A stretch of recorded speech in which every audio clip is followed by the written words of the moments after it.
13, agosto 2021, Rua Everson Ramos Jesuíno, loteamento Meler, Criciúma. Nesta residência, que nós vamos adentrar agora, aconteceu uma tragédia na noite desta sexta-feira fatídica, que com certeza marcou a história de uma família e a história dessa comunidade. Os bombeiros estiveram agora pela manhã fazendo a perícia, IGP também realizando a perícia, e nós estamos com você, chegando ao local onde o fato aconteceu. Nesta residência, 6 crianças estavam sob os cuidados da avó materna. Uma situação envolvendo separação. O Alex Zucchinali e a Érica em processo de separação. Segundo vizinhos, ele não estaria satisfeito com essa situação. A Érica estava escondida, pelo que se sabe, em uma cidade próxima a Criciúma, até porque havia contra ela ameaça contra a própria vida. Desavenças de um bom período, infelizmente, do relacionamento desse casal. Casa completamente incendiada. O Alex Zucchinali, por volta de 9 da noite, chegou aqui na residência, onde ele morava com os filhos. Ele que cuidava dos filhos. A própria vizinhança nos disse que ele era muito preocupado com os filhos.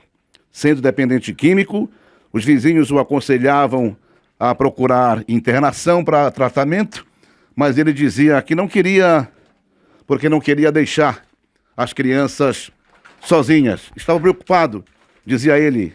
Como que eu vou me internar? Não tenho dinheiro para pagar, os vizinhos, a gente paga, a gente ajuda.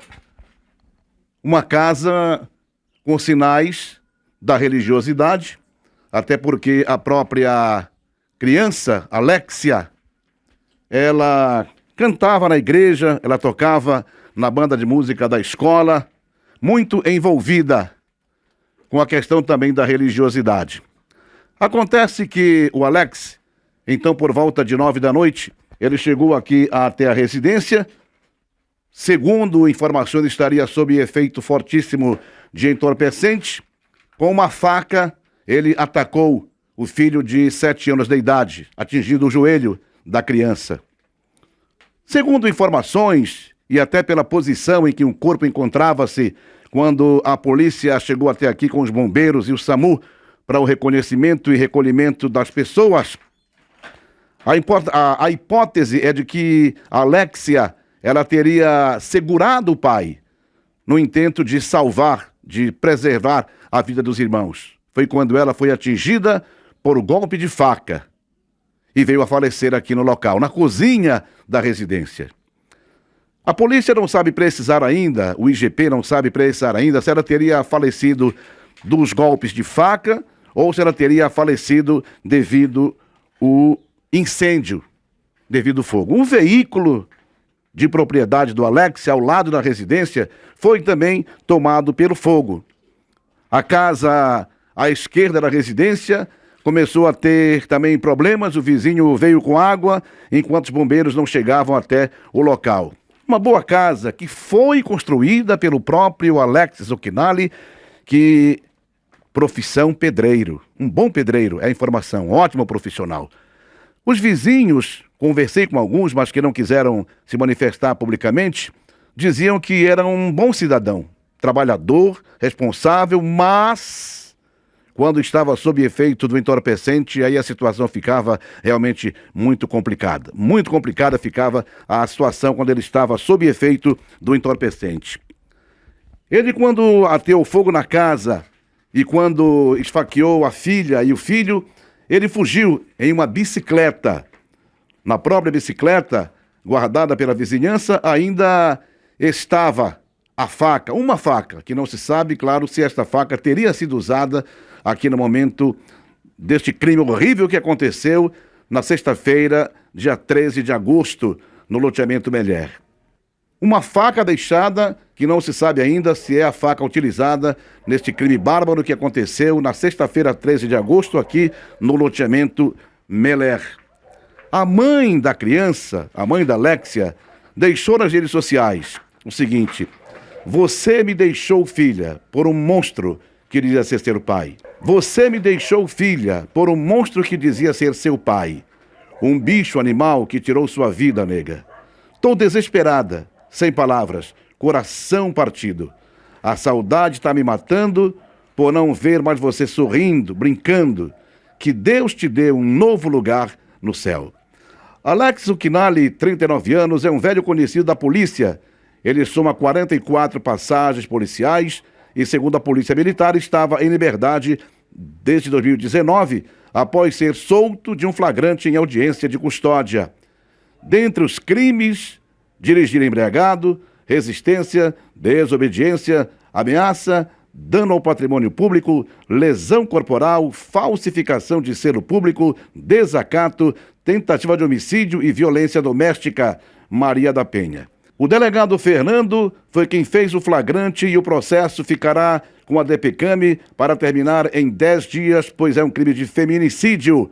O delegado Fernando se reportou assim à imprensa sobre a prisão do Alex Zucchinali. Ele havia retornado lá para a residência, onde havia cometido o crime de feminicídio e do incêndio na residência, e foi conduzido a essa delegacia. A situação relacionada ao autor foi lavrado auto de prisão em flagrante pela Delegacia da Mulher, né? O fato é um ato de violência doméstica, trata-se de feminicídio, tendo como uma vítima a própria filha de 13 anos de idade. Além disso, tentativas de feminicídio das outras 2 filhas e mais o homicídio contra, de forma qualificada, né, contra os outros 3 filhos, que são meninos que estavam também na residência. Inclusive, um deles ele recebeu uma facada, né? Estariam hoje com os familiares, sob as guardas dos familiares.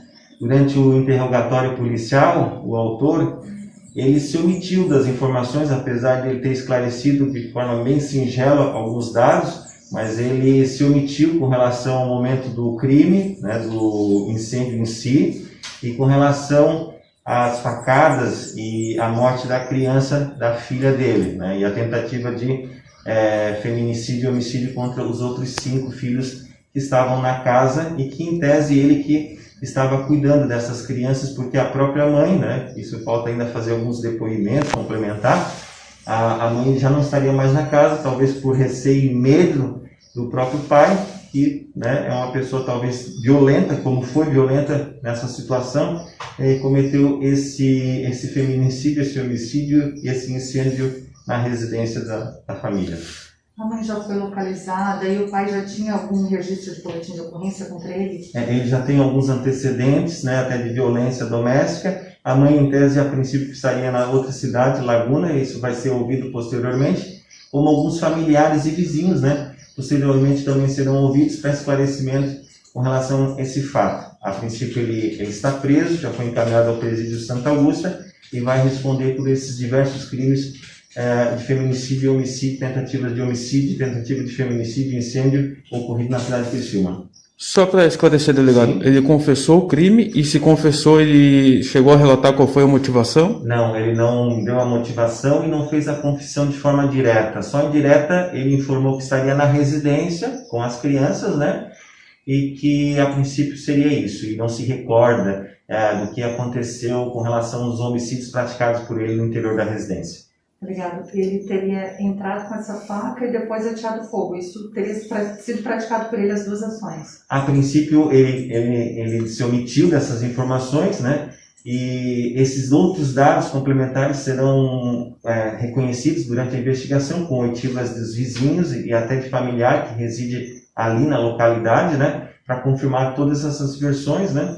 Inclusive, se conseguirmos posteriormente a oitiva de alguma das crianças, né, de forma especial, depoimento especial, elas hoje estão resguardadas, para dar algum outro esclarecimento no interior da própria residência. Mais alguém já foi ouvido? Não, como houve a lavratura dessa perseguição, as demais pessoas ainda faltam ser ouvidas, e serão complementados esses depoimentos durante essa semana, né, nesses 10 dias posteriores. na Delegacia de Proteção à Criança e Adolescente aqui da cidade de Criciúma. Ô delegado, quais são os dados, os indícios que vocês têm, que já foram levantados, que levam até ele como o principal suspeito, o autor do crime? Né? As informações, inclusive dos policiais militares que fizeram a prisão, né, com base em todas as informações de vizinhos e testemunhas, esclareceram que ele era a única pessoa que estaria dentro da residência, e durante o próprio interrogatório ele confirmou, né, que ele estaria na residência fazendo uma comidinha, e dali para frente não se recorda mais nada, e que só ele convivia, né, nesse período com as 5 crianças, porque inclusive, como foi comentado, a mãe havia saído possivelmente com medo, né, desse senhor, né, que cometeu esses delitos na data de hoje. O senhor já tem informação se a adolescente morreu vítima das facadas ou do incêndio? Foi solicitado ao IML essa pergunta específica, a gente ainda não tem essa resposta, né, se foi derivado das lesões, das facadas, das supostas facadas, ou outro instrumento, talvez contundente, ou do próprio incêndio, na asfixia ou própria queimadura. Ainda falta a complementação do laudo com relação especificamente a essa informação. Nos próximos dias a gente terá essas informações, serão encaminhadas para a Delegacia da Mulher de Criciúma. E no interior da residência que foi tomada pelo fogo, o subtenente Pereira, Corpo de Bombeiros de Criciúma, junto com o IGP, realizando o trabalho de perícia. O que o subtenente descobriu na sua investigação? Bom, a gente está agora na fase de coleta de informações, né, e de vestígios aí que possam nos apontar. Então, todas as possibilidades não podem ser descartadas ainda, né, serão apuradas, tá? Mas a gente viu aqui que tem múltiplos focos iniciais, né, mais de um foco. Então, isso dá um indício que pode ser intencional, mas como eu falei, todas as possibilidades ainda vão ser apuradas, tá? Mas a gente vai trabalhar direcionado nessa linha primeiramente. Não conseguimos verificar nenhum agente acelerante, né? A gente acredita que possa ter sido colocado diretamente sobre os colchões aí, em 3 cômodos separados, devido à carga de fogo, né? O fogo se alastrou muito rapidamente, se propagou muito rapidamente para toda a edificação e consumiu quase que ela por inteiro. Portanto, essa sem dúvida uma reportagem que nenhum repórter jamais gostaria de fazer, quando uma filha chamada Alexia, em homenagem até ao nome do seu pai, Alex, teve a sua vida ceifada aos 13 anos de idade, para proteger os irmãos do ímpeto de seu pai, agressivo, sob efeito de entorpecente.